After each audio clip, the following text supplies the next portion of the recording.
नमस्ते, सन्ध्या पाण्डे होम च्यानलमा हजुरहरूलाई स्वागत छ।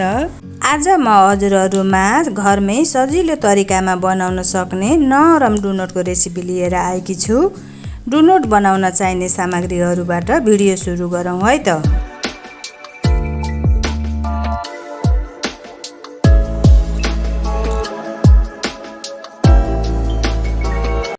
सर्वप्रथम एउटा बाटा लिने अनि 1 चम्चा इस्ट राख्ने, 1 अन्डा, 1 चम्चा नुन, 3 चम्चा चिनी, 1 कचौरा मनतातो दुध राख्ने र 2 चम्चा जति घिउ पगालेर राख्ने। मैले यहाँ गाईको घिउ प्रयोग गरेकी छु, हजुरहरूले जुनसुकै घिउ पनि प्रयोग गर्दा हुन्छ। अब हामी यी सामग्रीहरूलाई राम्रोसँग मिक्स गरी 20 मिनेट जति छोपेर राख्ने छौँ। 20 मिनेट पछि इस्ट राम्रोसँग फैलिएर यस्तो भएको हुन्छ।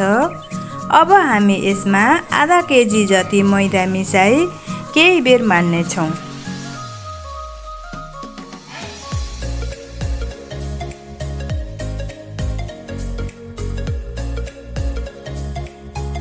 केही बेर माडिसकेपछि यसलाई हामी प्लास्टिकले हावा नछिर्ने गरी छोपेर 2 घण्टा राख्नेछौँ।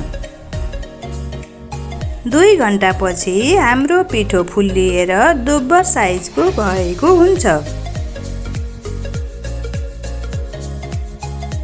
अब हामी यो पिठोलाई सानो सानो डल्ला बनाई हलुका हातले यसरी डुनट आकार दिनेछौँ।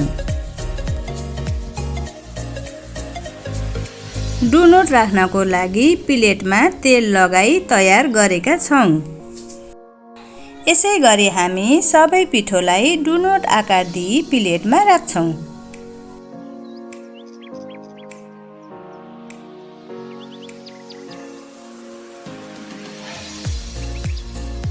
यता हामी एउटा कराई लिई तेल तताउन राख्छौँ। डुनट तार्नको लागि धेरै तेल चाहिने हुँदा डुनट डुब्ने गरी तेल राख्नुहोला।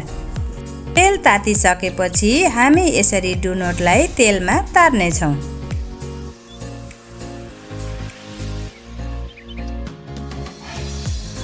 डुनट भित्रसम्म पाकोस् भनी हामी यसलाई मध्यम ग्यासमा तार्नेछौँ।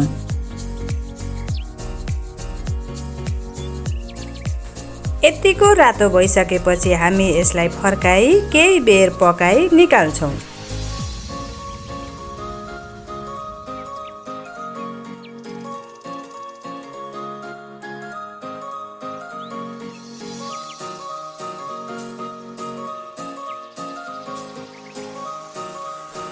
अब यही प्रक्रियाबाट हामी सबै डुनटहरूलाई पकाउँछौँ।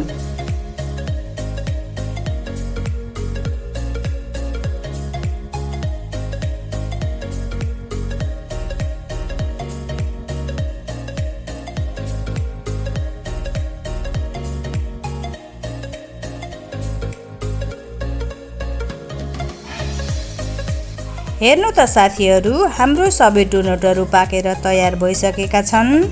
हजुरहरूलाई यो घरमै बनाउन सकिने नरम डुनटको रेसिपी कस्तो लाग्यो आफ्नो प्रतिक्रिया दिन नबिर्सनुहोला। साथै भिडियोलाई लाइक, सेयर र च्यानललाई सब्स्क्राइब पनि गर्नुहोला।